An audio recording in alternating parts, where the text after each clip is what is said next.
just imagine that you were going to be born 24 hours from now, and you had been granted this extraordinary power to determine the rules, the economic rules of the society that you were going to enter. And those rules were going to prevail for your lifetime and your children's lifetime and your grandchildren's lifetime.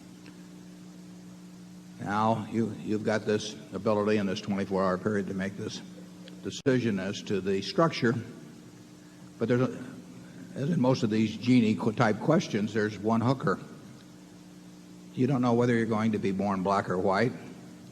You don't know whether you're going to be born male or female. You don't know whether you're going to be born bright or retarded. You don't know whether you're going to be born infirm or able-bodied. You don't know whether you're going to be born in the United States or Afghanistan. In other words, you're going to participate in 24 hours in what I call the ovarian lottery. You know, it's the most important event in which you'll ever participate. You know, it's going to determine way more than what school you go to, how hard you work, all kinds of things. You're going to get one ball drawn out of a barrel that probably contains 5.7 billion balls now, and that's you. Now, what kind of a society are you going to construct with that in prospect? Well, I suspect you would focus on two issues.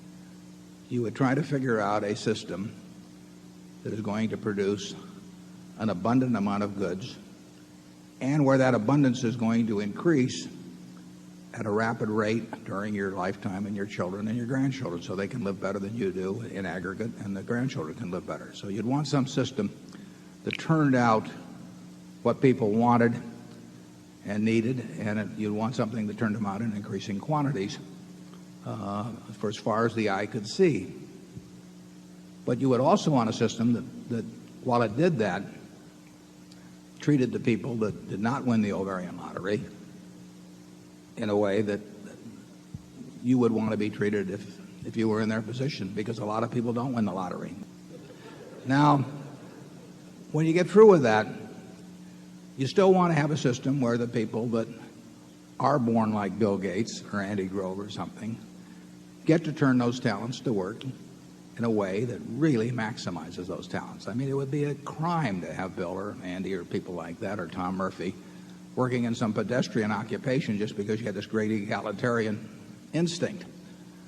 But the trick, it seems to me, is to have some balance that causes the people who have the talents that can produce goods that people want in a market society to turn them out in great quantity and to keep wanting to do it all their lives, and at the same time takes the people that lost the lottery and makes sure that just because they, you know, on that one moment in time they got the wrong ticket, don't live a life that's dramatically worse than the people that were luckier.